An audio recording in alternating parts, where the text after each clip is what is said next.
Why do you have to get on your knees to propose? That doesn't even make any sense at all. It just tells the woman that she has authority over you. And you're going to be licking boots for as long as you're with her. I don't know who came up with that idea of getting on your knees to propose. It was a big mistake. It's just another way of weakening the man or men. And the marriage don't last. They fight for the rest of the marriage until they separate. In the good old days, men did not get on their knees to propose. They just said, you want to get married? Well, let's get married. All right. Not on their knees. Things have really, really changed. I remember in the good old days when men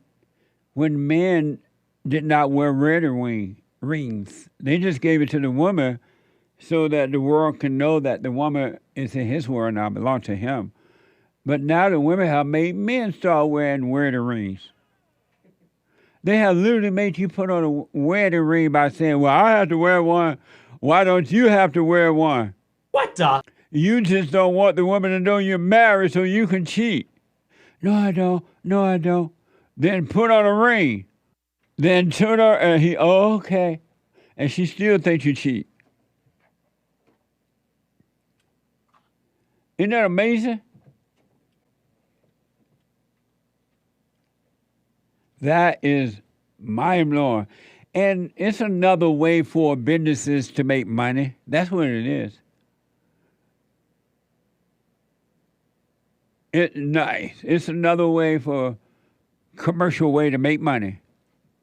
Now you're making money off the man and the woman. Stupid man has on a wedding ring. According to Estate Diamond Jewelry, most people believe you should spend at least 2 months' salary on your engagement ring. If, for an example, you are making $60,000 per year, you should spend $10,000 on the engagement ring. Who made that decision for you? How can someone tell you, first of all, that the man should wear a wedding ring, but secondly, how much money to spend on it? You better be trying to take back your life. It's all about the money. It's all about the money. I want you to see this from the wedding chaplain. The wedding chaplain. A ritual that is gaining more and more popularity in wedding ceremonies is called foot washing. Watch this.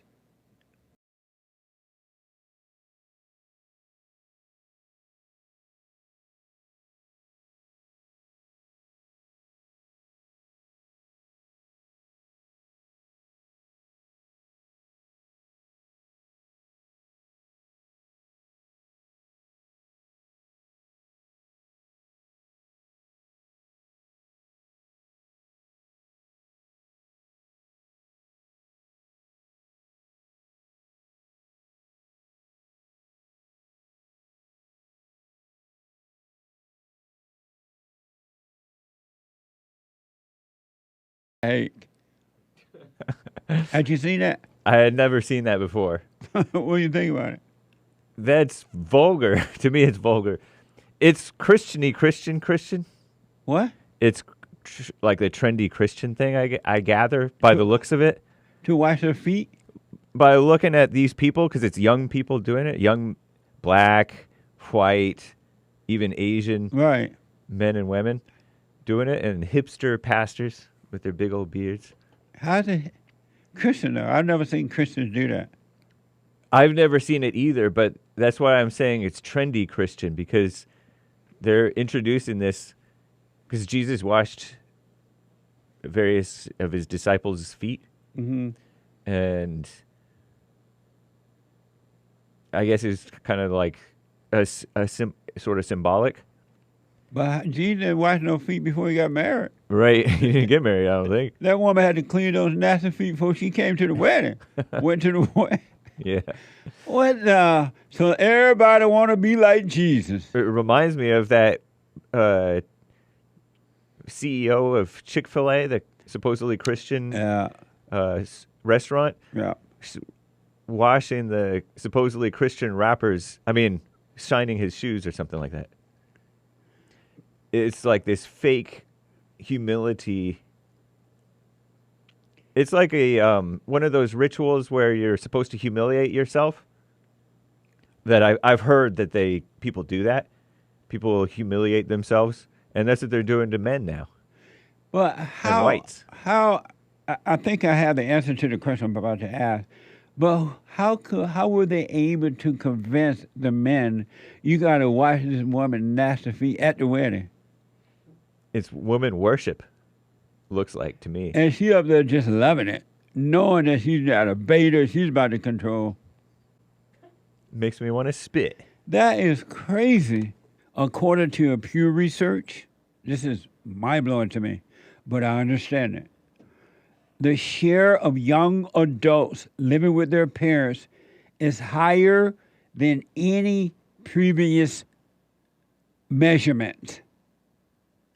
The share of young adults living with their parents is higher than any previous measurements. In July of 2020, 52% of young adults resided with one or both of their parents. Can you imagine that?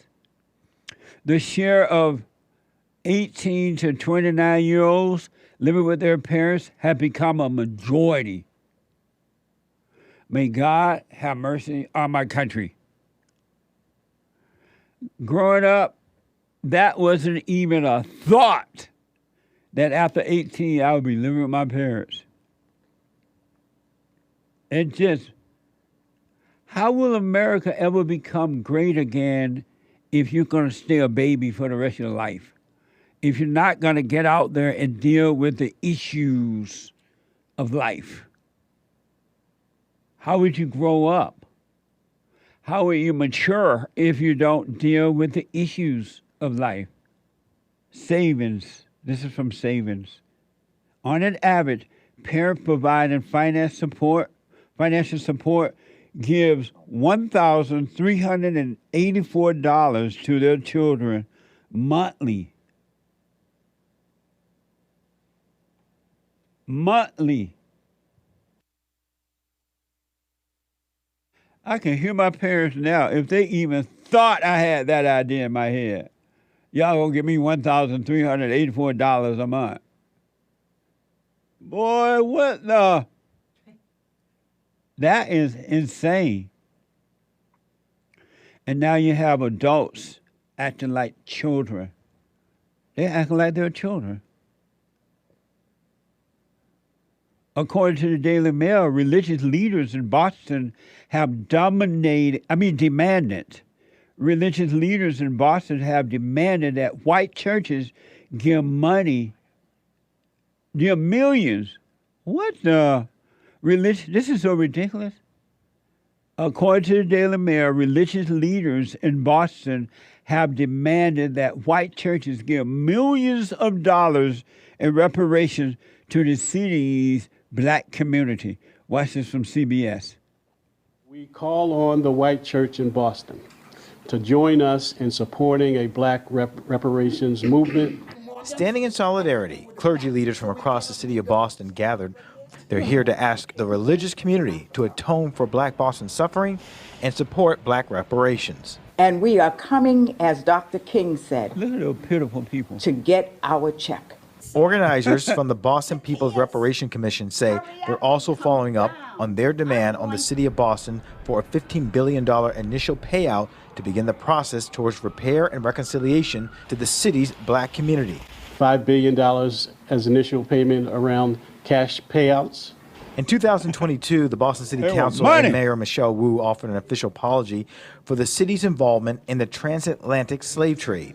She also launched 2 task force research teams to study Boston's role in slavery and its long impact on descendants. So we still suffer from the trauma of those instances, and even today, dealing with racism Today we call upon this city, its financiers, and its white churches to stop the shirking, stop the lying, tell the truth, and pay what is owed. Wow.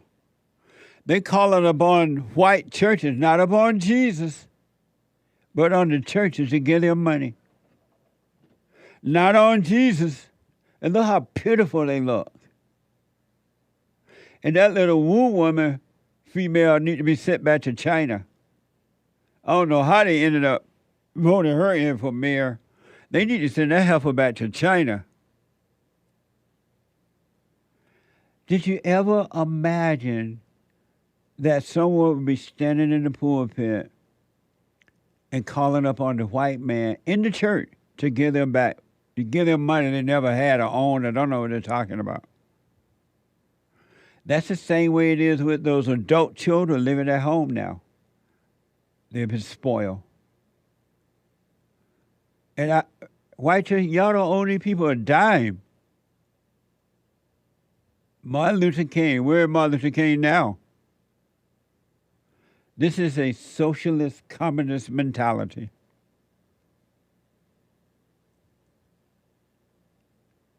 What a mess.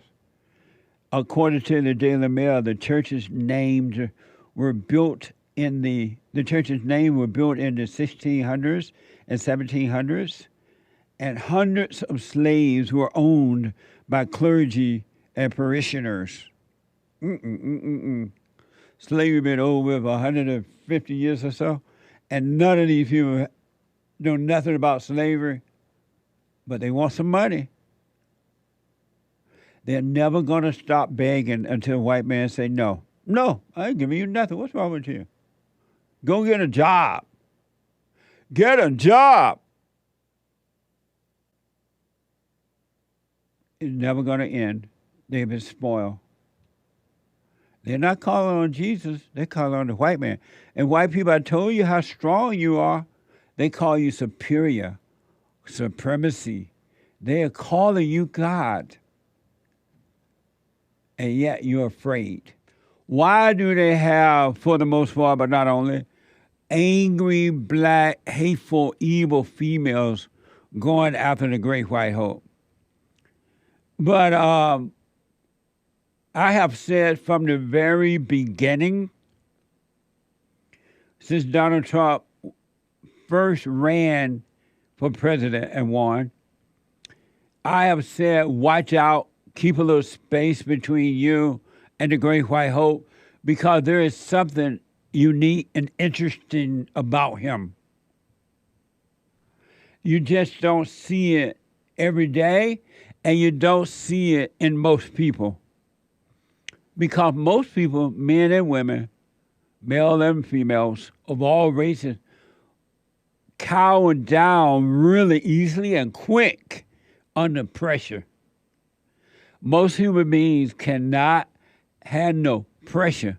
Even a little pressure that you're dealing with in your life.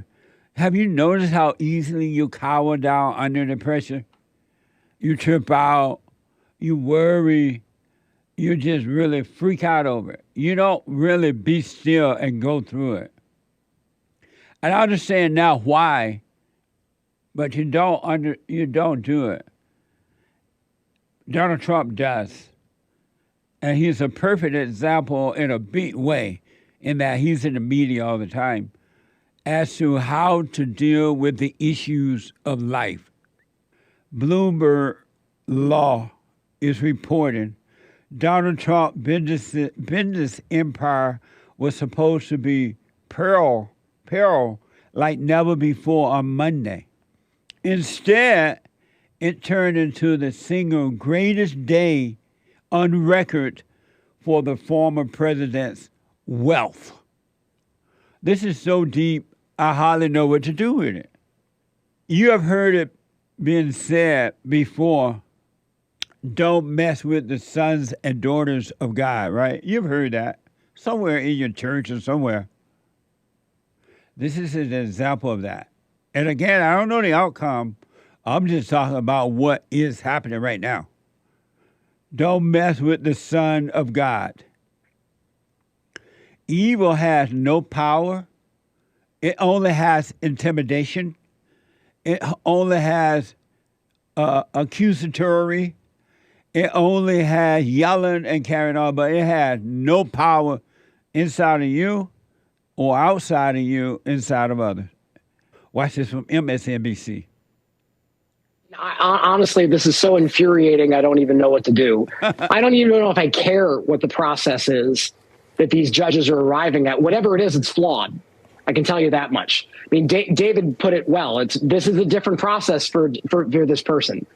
We have decided that he gets his own private court of justice. He has a private plane. He has private clubs that he lives in. Apparently, he basically fashioned himself his own private militia to try to take over the Capitol. Now he's getting his own private system of justice. This is an absolute travesty. It would not happen for anybody else. Anybody else, it would be like, sorry, buddy, you lost, pay up. For him, he gets his own set of rules. This appears to be an absolute gross miscarriage of justice. Somebody jealous. He is jealous. Jealous is not good. Jealousy is not good.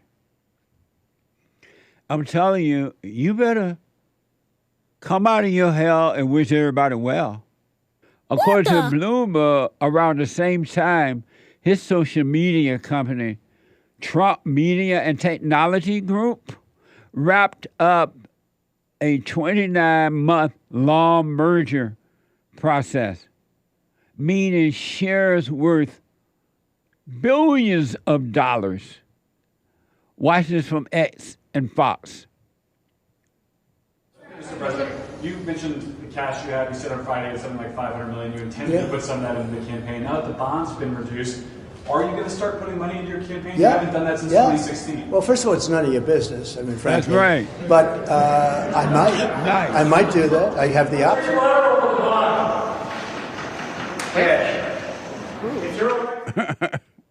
Cash. And he's right. It's none of their business. Y'all tell folks it's none of your business. Stay out of my business.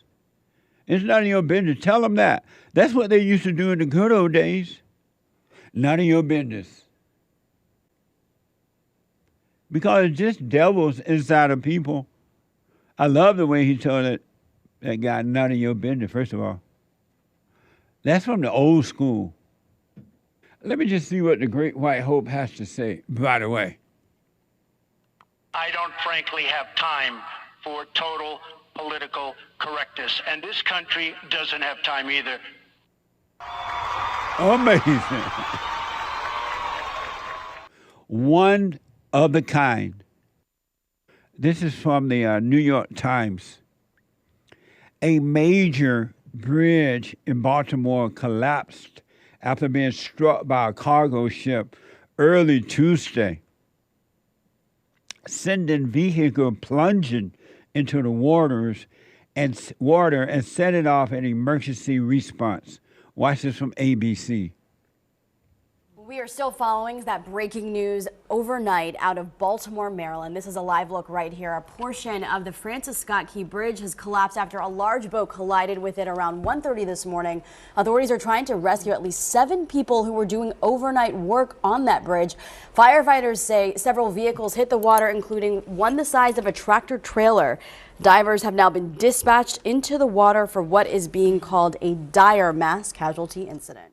Wow. It's amazing to see that boat just hit the bridge like that. And the whole bridge just collapsed like it had no power of its own.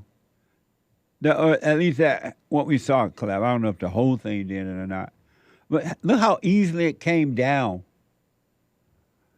And I don't understand, maybe whatever. But that's interesting to see that. Isn't that amazing? Mind blowing. And so it's still breaking news. And I don't want to assume anything because the mind is busy. It tells you all kinds of things about what happened. And you weren't there. I wasn't there. I don't know yet.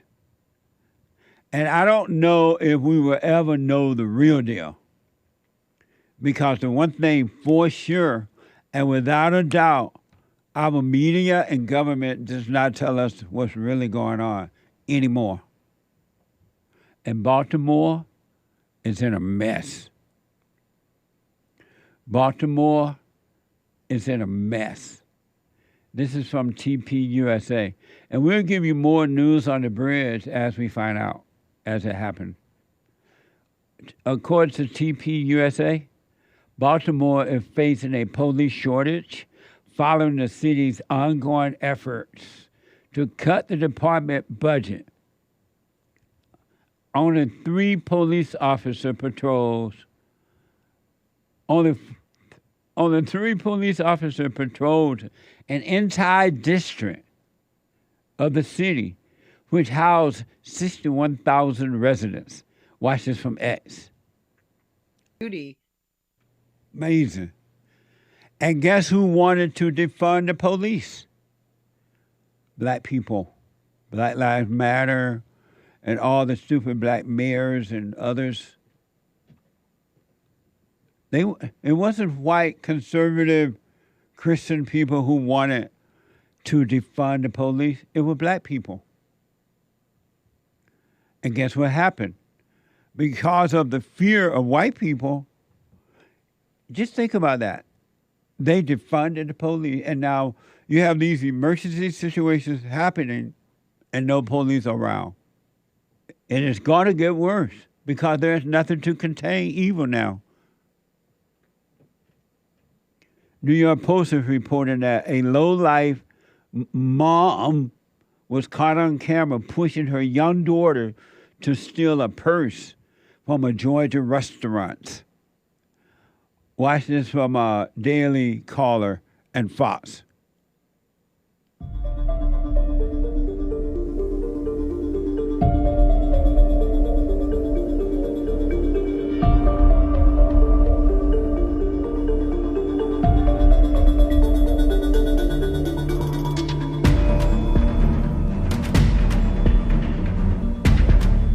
Police say the group with the mother quickly left the restaurant after the purse was taken, skipping out on a more than $500 bill. Police are still trying to identify this man. The woman's been identified as a Union City mother of 3, 27-year-old Kenya Butler. She's charged with contributing to the delinquency of a minor and theft by taking. Her 7-year-old daughter is not the one in trouble here. Police say the mother is the one seen on the surveillance video taking the girl over to the empty booth, saying something to the child, and then watching. Amazing.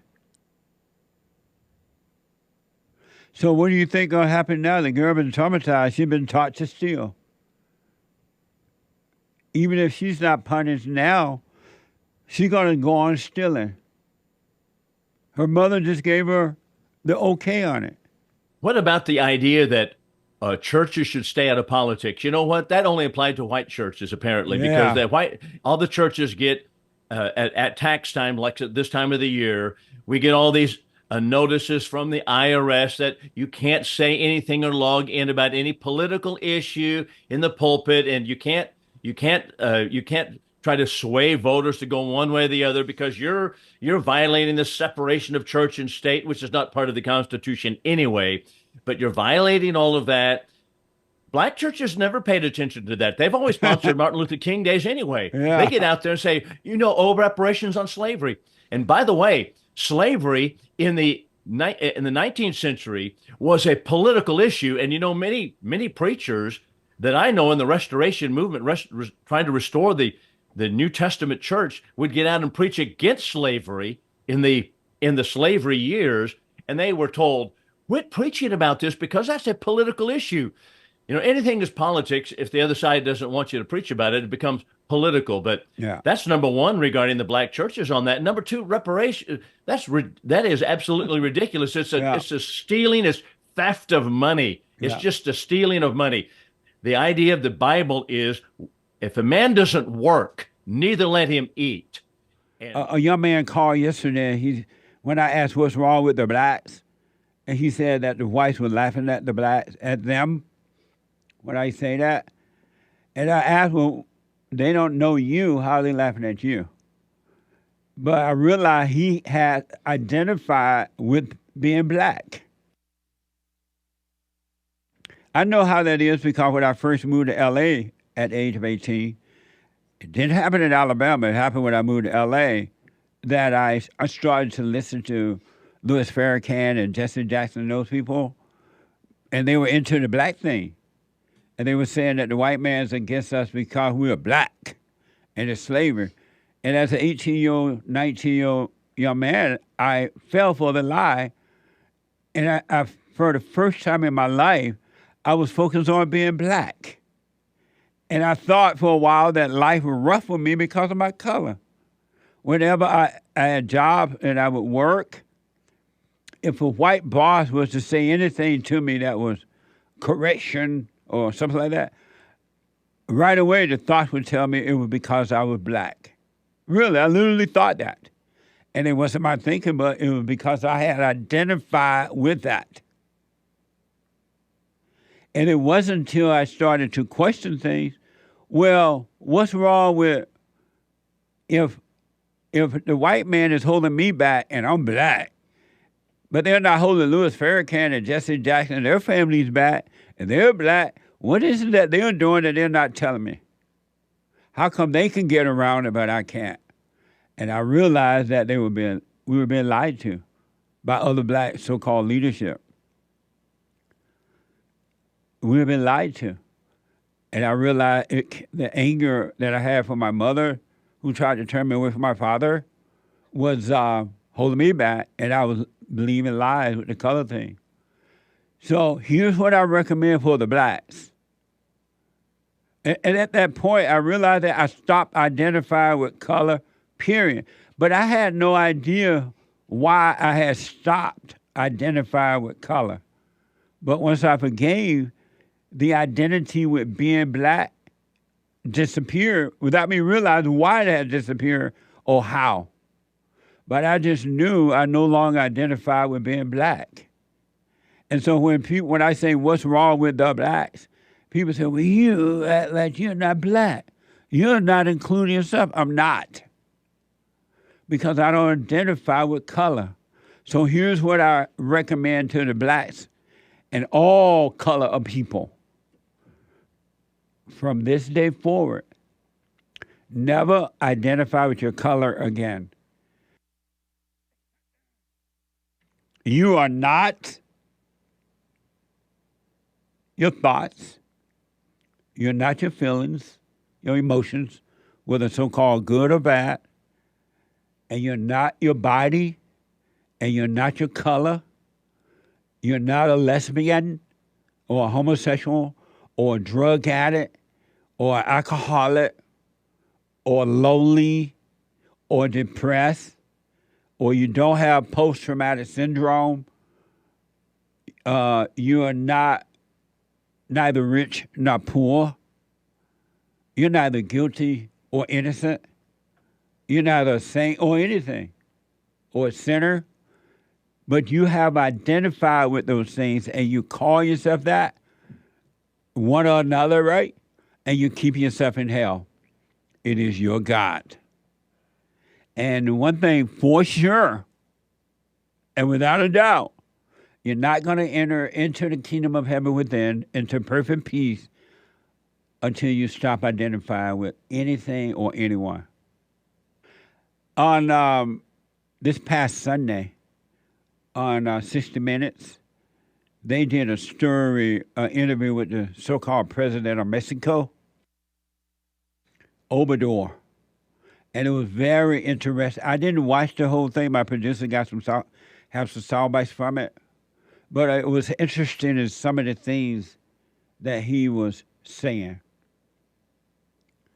And here is something that he said that I know the great white hope Donald Trump would never allow. This is from Newsweek.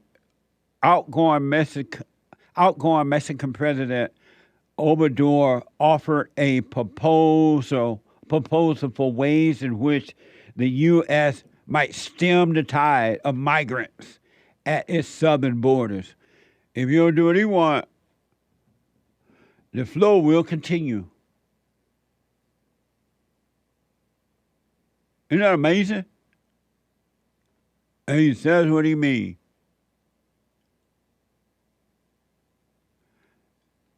Remember when Donald Trump had a hold of that? He said, okay, you don't do it the right way, you don't work with us, we're going to put a tariff or something on your products. Okay? And they said, oh, all right, we're just playing. We're going to do what you want. We're going to work together, Mr. President. Bill Lockwood mentioned this yesterday on the show. Bill Lockwood is here every Tuesday, last Tuesday of the month. And he mentioned this. They're going to leave it open. They ain't going to do nothing. Fox News reporter Obrador denies claim that the majority of fentanyl is produced in Mexico and defends his country's traditional family values as a protection against drug abuse. Why? That's right. They don't have the problem. Apparently, they're keeping their families tight over there as much as possible, it seems. Look at the family in America. Almost non-existent. And the last thing that our government is focused on in this country is the family. It's a mess. If ever we needed the great white hope back, we need him now. Not tomorrow, but now.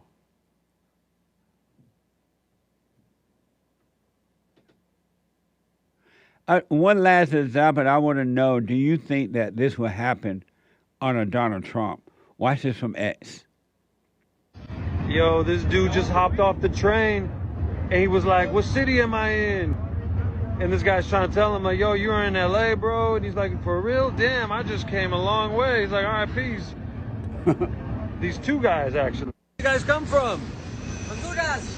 Oh, shit. Honduras. Hell yeah. Shouts out to these guys. They made it. All right, welcome to America. Amazing, huh? Would that happen under the Great White Hope?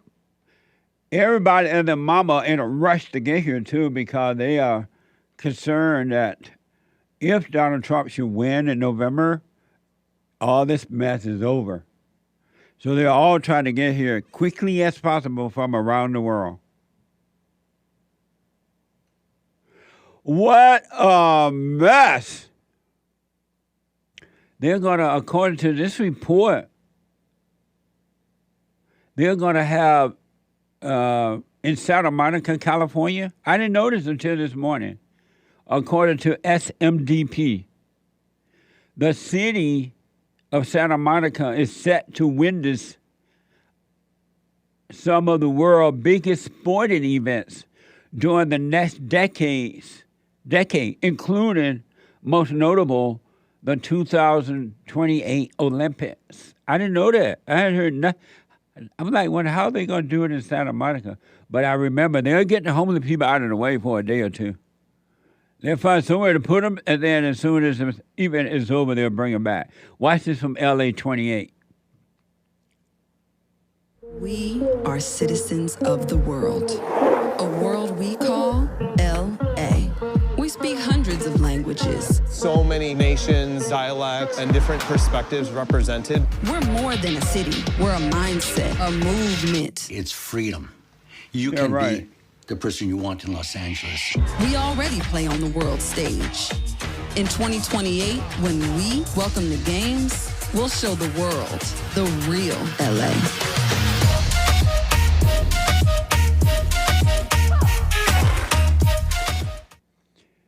Did y'all know they had planned that? I had no idea. And the last time, as I remember, they had the Olympic thing in LA was back in 1984. Look how beautiful that commercial was. And that ain't nothing like LA, Santa Monica, or anywhere. But the people overseas going to think, oh, LA so pretty, Santa Monica, I'm going.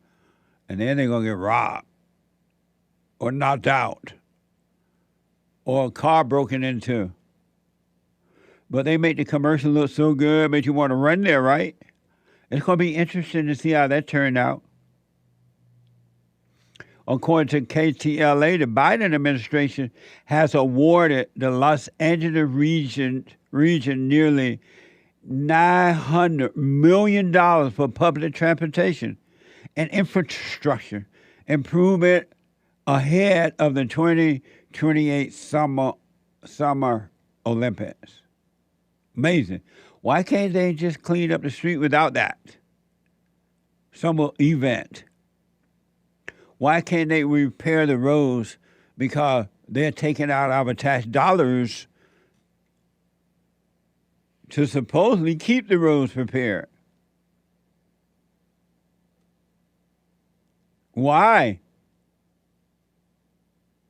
What a trick being paid on human beings. Why you're fighting one another, hating one another.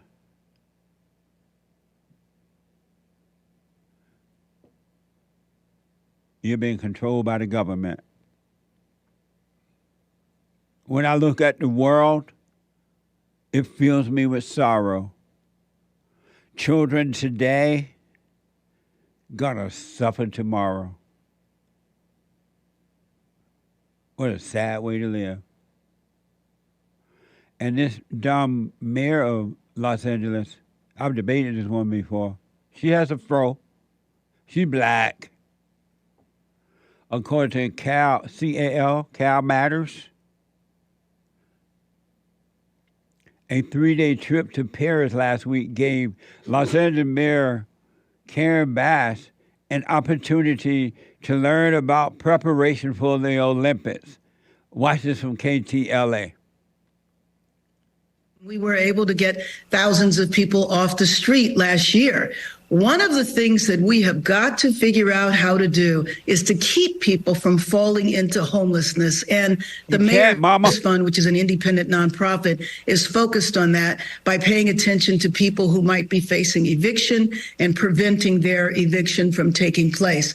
So I am hoping, because we do not need to build any major stadiums, that the momentum from the games and the World Cup, which is happening in 2026, will really mobilize the city and the county to get our people off the streets and housed. Mama always tried to take care of you. James Carville was right. We're going to get to that story where James Carville, he's a Democrat, and we're talking about too many mama. Quote unquote. Not exactly how he said. We have that coming up for you. But the Democratic Party is too feminine, female. Something like that. I'll play the soundbite for you as we move forward. But look at Karen Bass, mama. Always try to take care of you. Can't even take care of herself. And then in taking care of you, she destroys you. But I'm about to play this for you, then I'll get your phone calls and super chat. I want you, men and women, to pay attention to this poem. And this poem is the New Testament. If you can reach these things that you're going to hear in this poem, you will be a man. You will be a woman. You will overcome being a male and naturally develop into a man. You will overcome being a female and naturally develop into becoming a woman. You will naturally do it if, and everything that's in this poem is in the New Testament. This is the New Testament. And this is Manhood Hour. And I want you to take your time. Just calm down for a minute. Don't reject it right away. I know some of the people, the children of the lie, the ones that are evil at heart, they're going to reject it, but that's fine. You can reject it. Stay in your hell. I'm talking to the ones that want out of hell. I want you to quietly listen to this poem. It's so deep and it's so true. Every time I hear it, I just don't know what to do. I want you to hear the If poem from What's that man's name? Rudyard Kipling. Rudyard Kipling. Watch this. If by Rudyard Kipling. If you can keep your head when all about you are losing theirs and blaming it on you, if you can trust yourself when all men doubt you, but make allowance for their doubting too, if you can wait and not be tired by waiting, or being lied about, don't deal in lies, or being hated, don't give way to hating, and yet don't look too good, nor talk too wise. If you can dream and not make dreams your master, if you can think and not make thoughts your aim, if you can meet with triumph and disaster and treat those two impostors just the same, if you can bear to hear the truth you've spoken, twisted by knaves to make a trap for fools, or watch the things you gave your life to broken, and stoop and build them up with worn-out tools, if you can make one heap of all your winnings and risk it on one turn of pitch and toss, and lose and start again at your beginnings and never breathe a word about your loss, if you can force your heart and nerve and sinew to serve your turn long after they are gone, and so hold on when there is nothing in you except the will which says to them, hold on. If you can talk with crowds and keep your virtue, or walk with kings, nor lose the common touch, if neither foes nor loving friends can hurt you, if all men count with you, but are none too much, if you can fill the unforgiving minute with 60 seconds worth of distance run, yours is the earth and everything that's in it. And, which is more, you'll be a man, my son.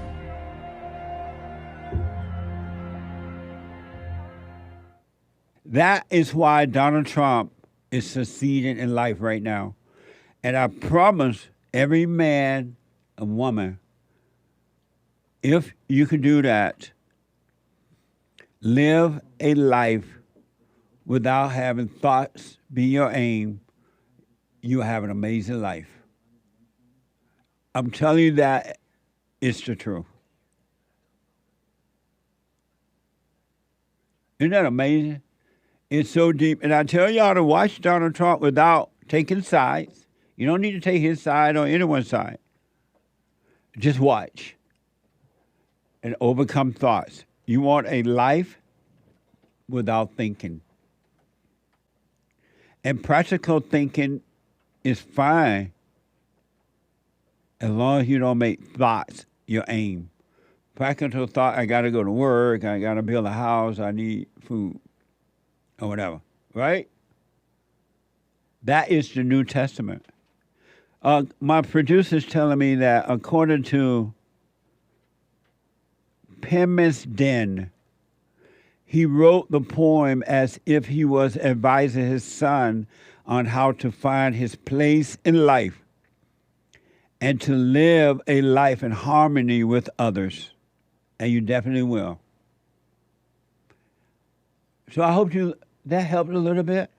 I have said over and over and over for years now that your mind, your thoughts, your imagination, and emotions are not your friend.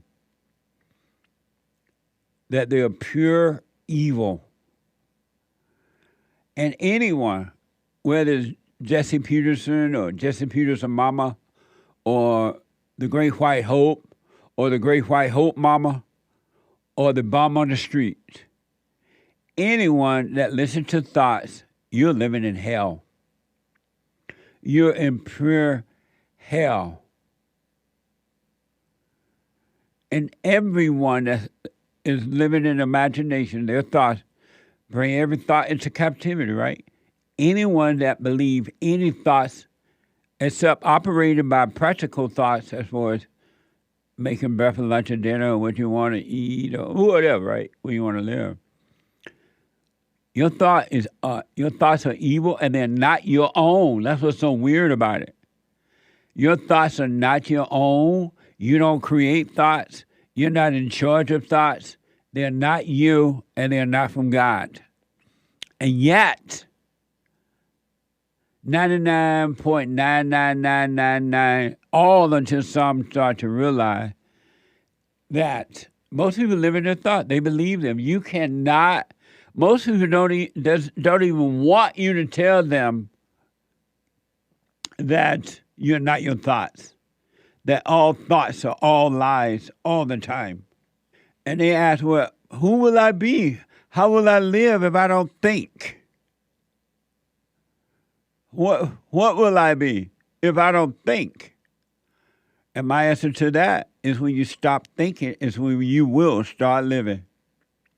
You will have a true life, a real life, a non-participating life. It will be amazing, simple and easy. And you will be in the world, but not of it. And you can't make yourself be that way. You have to overcome it by overcoming thoughts. God said, it's in the Word. In the beginning, there was the Word was God. It's in the Word that bring every thought into captivity. But what do the Christians and others do? They live by thoughts. They're not bringing them into captivity. They're giving them life by going along with them, by believing that they are their thoughts. What a sad way to live. You're living in hell. And most people want to stay in their hell. And so they hold on to anger, and they say, Jesus was angry. Satan has deceived them to believe that human anger applies to Jesus. And so they're applying the spirit of evil and calling it Jesus. Well, Jesus was like that. No, he wasn't. But you're living in your hell, I understand, so stay in your hell. I am totally okay with it. God is okay with it. Christ is okay with it. With it, stay in your hell and be miserable for the rest of your life and drop your body in your hell and you're stuck. You might not have a way out once that happens. I don't know, but I wouldn't take the risk. Anyone that has anger, and the Christians promote anger. Jesus was angry. Anyone that has anger is a murderer. Anyone, no matter who it is, you are a murderer. You are as bad as a person that would kill his own family, a person that would rape. You are no different if you have anger. That is your soul, your spirit is wicked. Never trust an angry person. The human heart is evil. Anger is evil. And anyone that has anger has fear. And fear is not of God. What a mess! I want to give you an example of what anger can do to you. I want to give you the case of Michael Miller. The case of Michael Miller. This is from Fox. According to the Fox report, a man was arrested for allegedly killing his wife and daughter and wounding his son in a suspected domestic violence incident in their home. Watch this from Explore with Us. Are you sure that you did this and you're not dreaming? I hope to God this is a dream. I hope I am just freaking out. I hope to God it is, but it's not. It's real. He tells first responders he's been possessed, ominously warning that something serious is happening to his soul. Once he's alone, Michael begins speaking to himself. I'm telling the truth, Father. Father God, I'm telling the truth. I don't care what happens. I don't care if I go to jail for 1,000 years. I'm telling the truth. Jesus, set me free. Set me free, Jesus. Father God, it's up to you. Whether I get out of here or not. Father God, I love you. In Jesus' name I pray. That is every human being on this side of heaven until they return to the Father.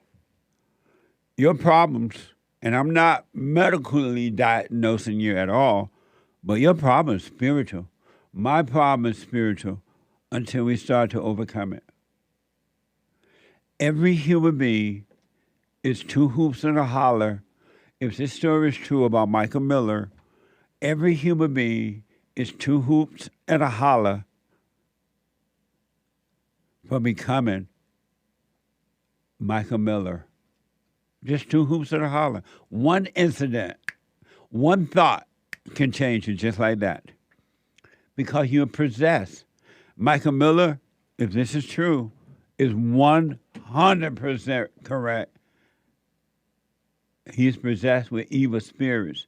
According to Phoenix New Times, court documents state 29-year-old Michael Miller was bipolar and schizophrenic and believed both the devil and God made him do it. Watch this from Explore with us again. Religious preoccupation and schizophrenia tends to occur more in cultures with more religious occurrence in the general population. It's important to remember that spiritualism and religious preoccupation is common among mentally healthy people, and that mental illness tends to just skew the normal behaviors to the extreme, which may be why this kind of preoccupation is often seen in schizophrenia, especially considering if someone was raised in a religious community. They may have been raised with an understanding that someone speaking out of thin air or an auditory hallucination could be God talking. So then when it starts to happen, it follows that they would automatically assume that's what the voice is. But it wasn't me. Really? It wasn't me. Who was it? It was me. You said it was you. Yes. Okay. The devil had me. It wasn't me. Right. It wasn't me. It was me, but it wasn't my insides that could do that. It wasn't my insides that could kill my family. Right. That's right. And the person that was reading there, he's lying in that, or maybe just doesn't know. This happened more in the non-Christian world than the Christian world. It's just that in the Christian world, some Christians are aware that they're possessed by evil spirits. In the secular world, with all the fighting and robbing and killing and deceiving and all that's going on, that's what's driving them. They're just not aware of it. They have convinced, the spirits have convinced the secular world that it's them. They have convinced themselves that it's them, but it's happening in this. Look around. Look at our government. Look at look at the schools. Look at the family. Look at the secular educational world. It's the same thing. They hate one another. They are on an ego drive to get all these degrees, to get a false sense of a thrill, to make themselves feel good. It's happening in everyone. It's just that some Christians are working on themselves so they're a little more aware that it's not them. But it's happening in every human being. Every human being is possessed. And the secular world give it names to cover up evil. They call it something else, but it's still evil. And then they give each other medication, those antidepressant stuff, and they deaden your consciousness so that you will not be aware of what's going on inside of you, and it just get worse. Because awareness is the only thing that can change dark spirits. It's the only thing that can cause them to leave you. It's consciousness, the light, the mind of God, being present. Believe what you want. It's up to you. Again, I'm just telling you, I'm bringing you the message. You are possessed. You're not your thoughts. And yes, evil thoughts can make you do what Michael has been accused of doing. All in the name of Jesus. Good Fight is reported that Michael told police that he had tucked his son into bed the night before, and they said a prayer together, asking God to keep them safe. This is from Explore with Us. Michael recalls a recent religious awakening that spurred his new prayer habit. I said a prayer with my son. I rubbed his back and I said a prayer, tucked him in, and he fell asleep. What kind of prayer? Is it like a standard to Jesus? Prayer? No, we don't usually pray. We don't usually pray. We just 2 weeks ago, I feel like I've been baptized with the Holy Spirit, with fire. I feel like I'm on fire for the Lord. Oh, good. So I'm trying to pray with him and teach him Well, I'm not trying. I am praying with him, and I'm doing things that the Lord wants us to do. What did you guys pray about? I pray that the Lord would keep him safe. We thank him for the house. We thank him for the car. We thank them for the food. We thank them for mommy and daddy. The unfortunate thing is those prayers were to Satan and not God. And Michael, apparently, if this is true, just didn't know it. He just didn't know it. If you really, really, really be honest with yourself, and really be honest with yourself, you'll see that nasty, evil spirit is in you. It's in everybody. And everyone that is possessed with spirits like that, and all are until they overcome, you're about you. You're about nobody else but you. You don't care about anyone else but you. And if the world doesn't go your way, you destroy it, meaning the people of the world.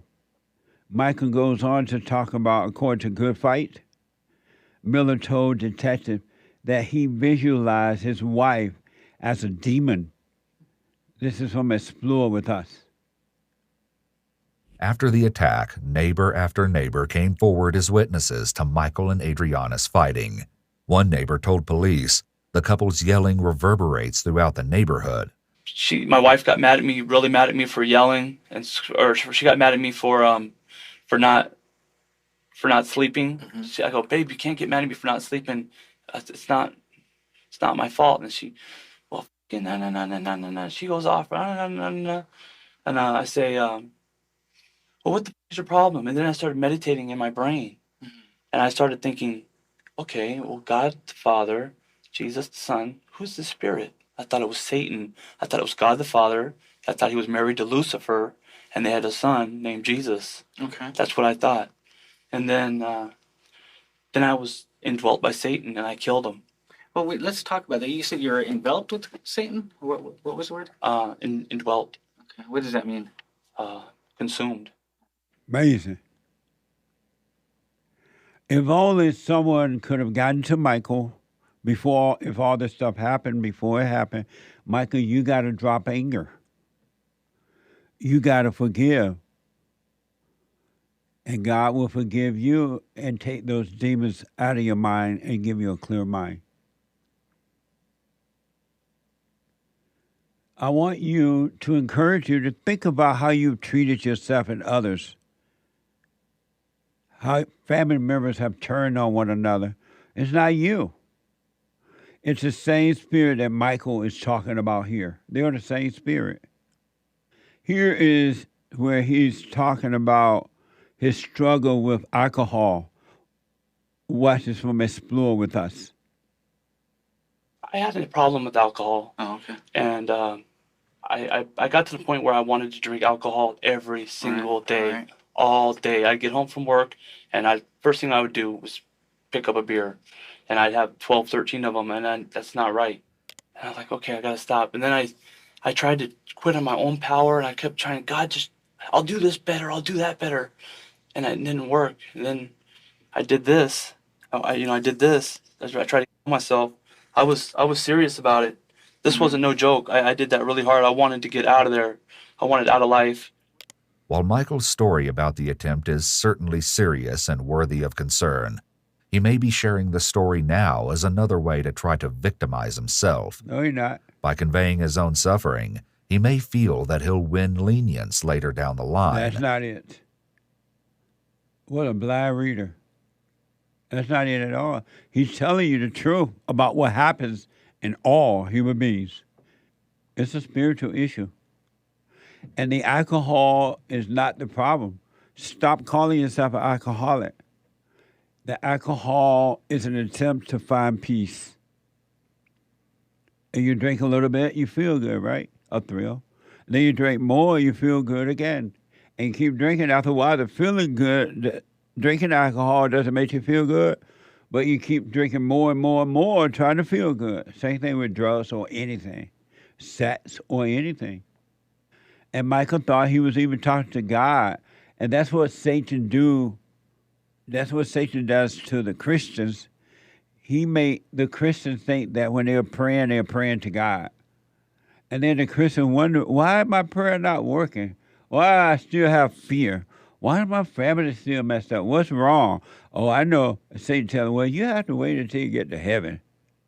You're not perfect. It's not going to happen here. He lies to them. When God said, be still and know me, Satan said, pray out to me. And you think it's the voice of God.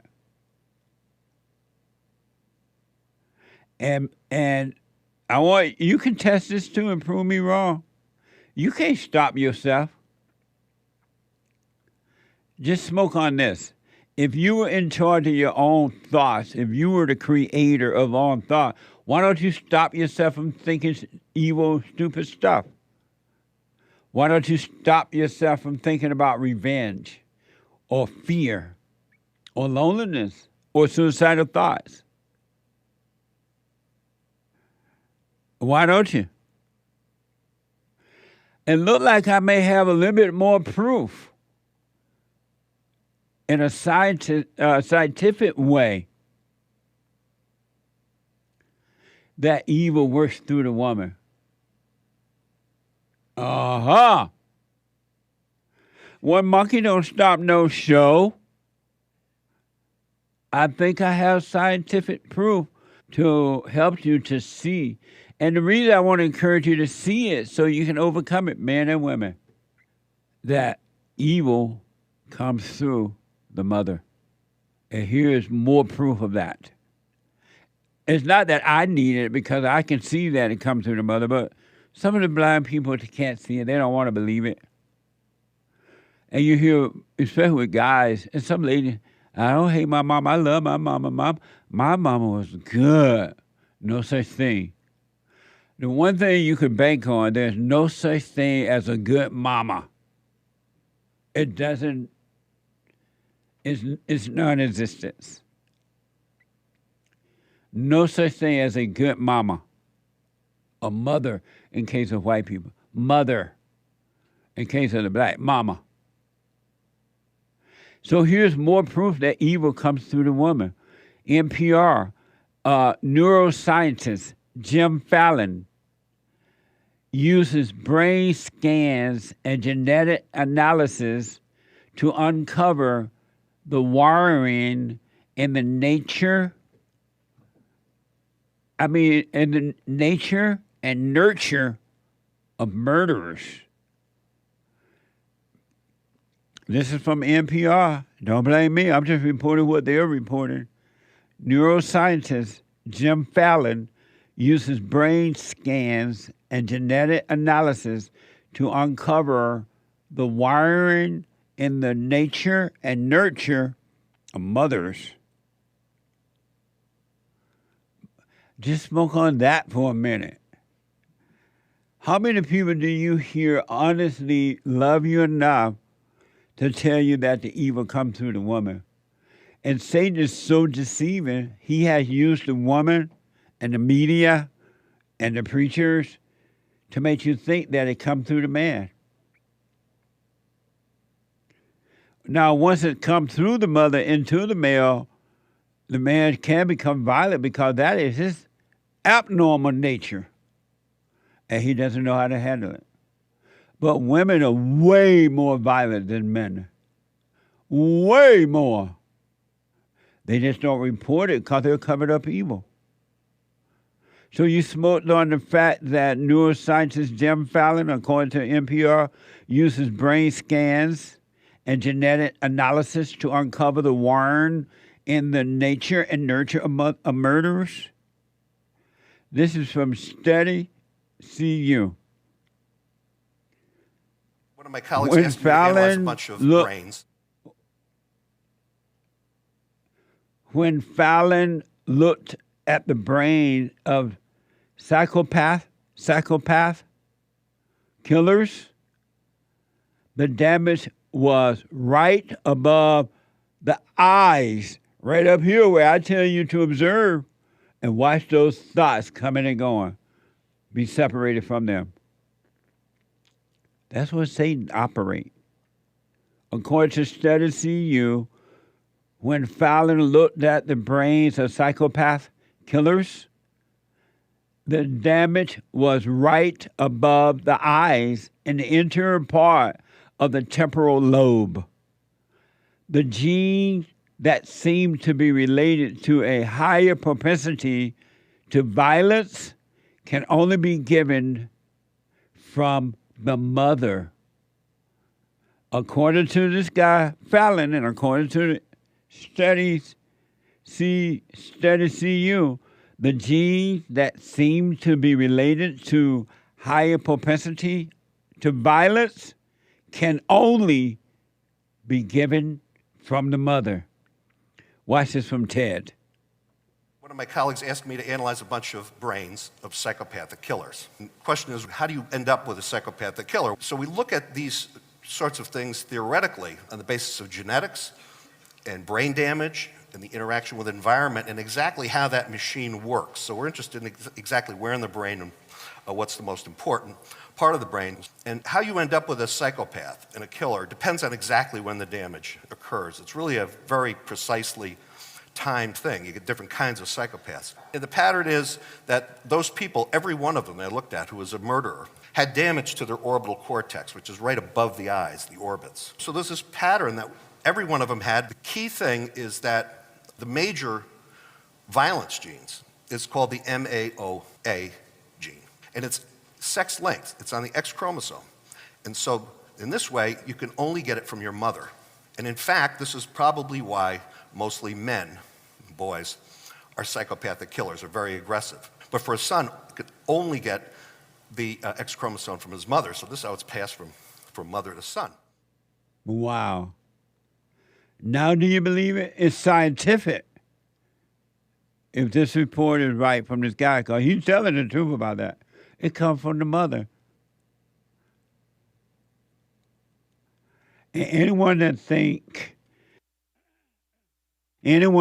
your mother was sweet, I had a good mother, you're deceived.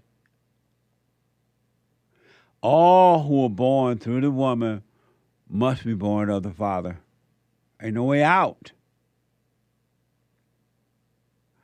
And when you sit quietly, be still and know the Father, once you go and forgive your mother, she couldn't help it. It's not her, it's the Spirit that made a home in her. When you go and forgive her, God will. If you're sincere that I'm wrong for resenting her, you can see that you had this anger and you're wrong for hating her, just like you can help yourself, she can help herself. And I'm wrong for being angry at her and go and forgive. The light comes on. And the rest is history. You got to be aware of those thoughts. They're not your own. Because if you're not aware of them, you're one with them whether you know it or not. Whether you accept it or not, whether you believe it or not. And it begins with Eve. And these women are given the fathers of these children and the children pure hell. That's all they have to give is hell. They have no love. And yet Satan has done an amazing job of convincing human beings that mothers and wives, or wives and mothers have love, and they don't. Look how they constantly reminding you that a mother's love is so special. They don't want you to remember that it's not. But when you forgive, then the love is going to come from above, and it'll be right. It'll be good. It won't be your love or my love or anyone's love, but the love of the Father from above and within. Now, that is some deep information. You can either use it to examine yourself, or you can poo-poo it away. Oh, it ain't true. Let the devil convince you and continue to live in your hell. Or you can be free of it. You can have perfect peace while you live right here, right now. And if you really understood, you can have perfect peace right now and for eternity. Today is Good Friday. It's Good Friday today. Not only is it Friday, it is Good Friday. And some of you might not know what Good Friday is. You're so busy crossing the borders illegally, you haven't paid attention. You haven't read the Trump Bible yet. And so what I want to do is introduce to those who don't know and remind those who might know what Good Friday is. And this is from USA Today. The holiday is part of a Holy Week, which lead up to Easter Sunday. Good Friday is the day Christ was sacrificed on the cross. According to Britannica, it is a day for sorrow, penance, and fasting. Watch this from the history. Good Friday is also known as Great Friday, Black Friday, Easter Friday, or Holy Friday. It is a significant day for the Christian community since it commemorates the crucifixion of Jesus Christ. It is a day to remind oneself of Jesus Christ's sacrifices. Judas betrayed Jesus, and Christians believe that Jesus came back 3 days after being crucified, on the day known as Easter. The death of Jesus signifies forgiveness for all of the sins of mankind, with Jesus sacrificing himself for the good of humankind. Good Friday is a day of mourning, and people keep fasts and pray to the Lord.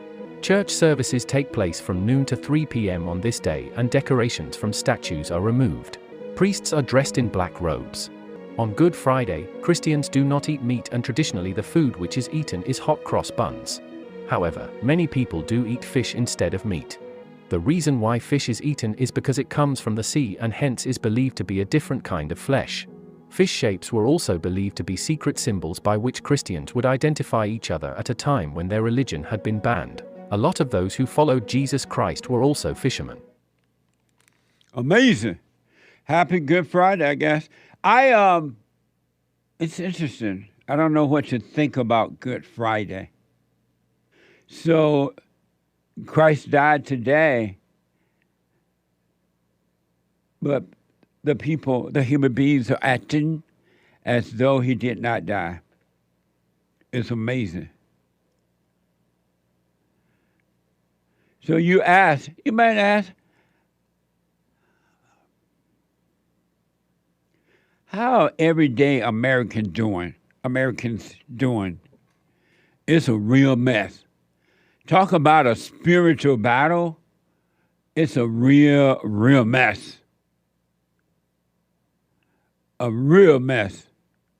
According to J Post, several women claim they were punched in the face on the streets by strangers in New York. Watch this compilation. I was on my way to work and it was probably 10 a.m. And as I was crossing the street, a man looked at me and within a split second pointed 2 fingers at me in a gun symbol and then slammed a plastic bag full of God knows what down on my face from about a foot away, and I fell into the ground. He goes, sorry, and then punches me in the head. Just got punched in the face walking home. I'm like actually in shock. I was literally just walking and a man came up and punched me in the face. Oh my God, it hurts so bad. I can't even talk. Literally, I fell to the ground. It is a random, unprovoked, vicious attack on a 57-year-old woman in Brooklyn. Watch as the suspect ignores another man walking nearby, then punches the woman in her face, causing her to stumble backwards. Her mouth now wired shut, her face fractured in several places. And as I turn to look, I see this man with his fist up ready to swing. I went like this, and he hit me square in the arm because I think he was trying to hit me in the face. It was a man that was, I think, around my height, a little taller. I'm 5'10". He was possibly African American. Amazing. Somebody said it, African American. Most people, especially white people, are afraid to say that. It's going to get worse. I want you to think about this. Smoke on it. For the last 70 years or so, give or take, white people have been blamed for everything that's wrong, so-called wrong. And white people have been accused and called racist and white supremacists and skinhead, whatever they call them, right? Generation after generation after generation. And so now, after teaching people to hate, to be angry at someone else, which is hatred, they have told the people, you could be high and no problem, you're not going to jail. You can live on the streets. You can be on drugs. We're going to provide needles for you. We're going to, whatever you need, we're going to make sure you have pot, whatever, right? So we want you angry and high. Hating the white people and high. What do you think going to happen? It's going to get worse. Anger is evil. And believe you me, nowhere is safe today in America. I know y'all think, oh, the red states are safe. They are. They appear to be a little better. But they ain't safe. Some parts of the red states are as bad as the quote-unquote, quote, blue states. According to Fox, residents living in small residents living in a small condo complex in Houston say for them spring break is just another nightmare.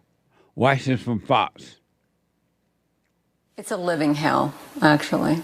No one feels safe anymore. The condos are 3,200 square feet and are valued at $500,000 and up. It was horrible. Party on the street, 2:30 a.m., gunshot, 12:30 a.m. Nobody can sleep. It was crazy. The residents blame 2 condos in their complex that are short-term rentals. It's all due to these short-term rentals. Exactly. No doubts about it. We first reported on this Galleria area condo complex back in December. The video surveillance residents provided then included a couple having sex on the balcony. It was a Monday morning. Last week, residents say they dealt with the sound of gunshots and partying in the street, making it impassable. From naked people to people carrying guns to actual gunshots, what happens next? Someone's going to get killed. It's a matter of time. Amazing. Poor whites, they're so subject to it now. White people just want to have a first-class life. They want to be able to travel first class, live first class, go to first-class restaurants, first-class stores, clothing stores, grocery market. They want to be able to walk on the beach. They want to be able to go to an event and have fun, eat popcorn and hot dogs. They want to live near the beach. They don't want all this. Remember when Hollywood Boulevard was really a nice place to go and hang out and walk around and see a nice movie or whatever, hanging out on a Sunday afternoon or something? When I first moved out here to LA in 1968, her son just said no. Joel Friday said no. They don't remember that. Isn't that amazing? The millennial has missed out on the good old days. It's gone. They don't even know about it. But Hollywood, when I first moved out here, was really a nice location. It has never been what your imagination makes you think Hollywood would be. We living in the country somewhere, you say, oh, I'm going to Hollywood. I'm going to California. I'm going up to Hollywood, right? It's never been the imagination, but it's been very nice. It was safe to walk. You never thought for a minute, not 1 second of a thought, that you would be attacked by some homeless person or drug addict on the streets. You never imagined that one day you would see a bunch of homeless people living on the street, drug addicts and crazy people of Hollywood. When you were younger, you'll walk around and you look at the little stars on the boulevard. I never really cared about the stars on the boulevard, but I saw them. Those days are gone now, too. They ran Hollywood Boulevard away. And then they have been trying to rebuild Hollywood Boulevard over the years, and it's not working. And then they went out and to Westwood.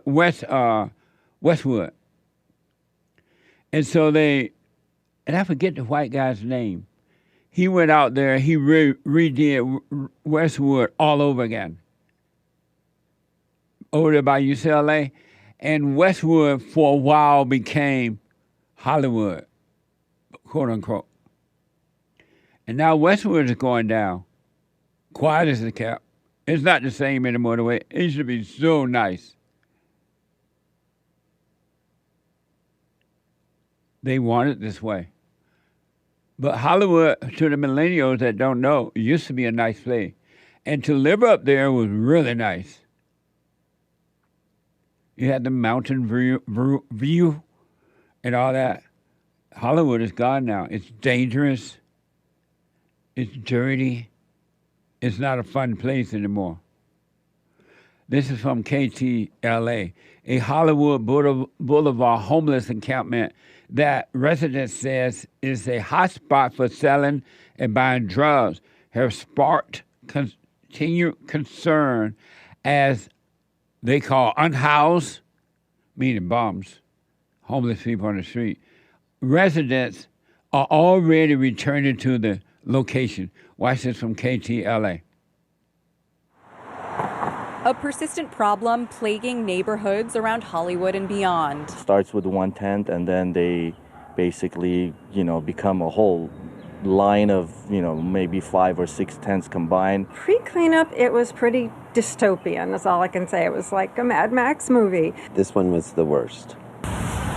Homeless encampments like this one on Hollywood and Taft growing in size.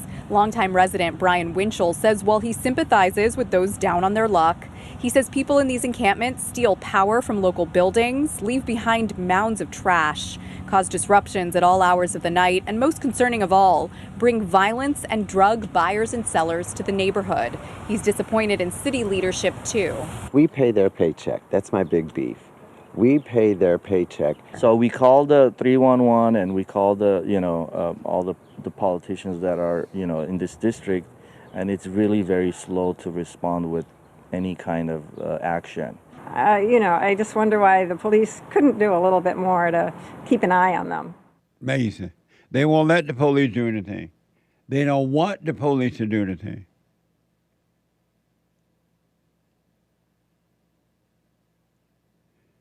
They don't want them to do anything. That's why. And it's so interesting in that the voters, not all, but most voters in California, Hollywood, LA, San Francisco, Oakland, all around, tend to vote for the same liberals or new liberals over and over again. And they see the results of their work.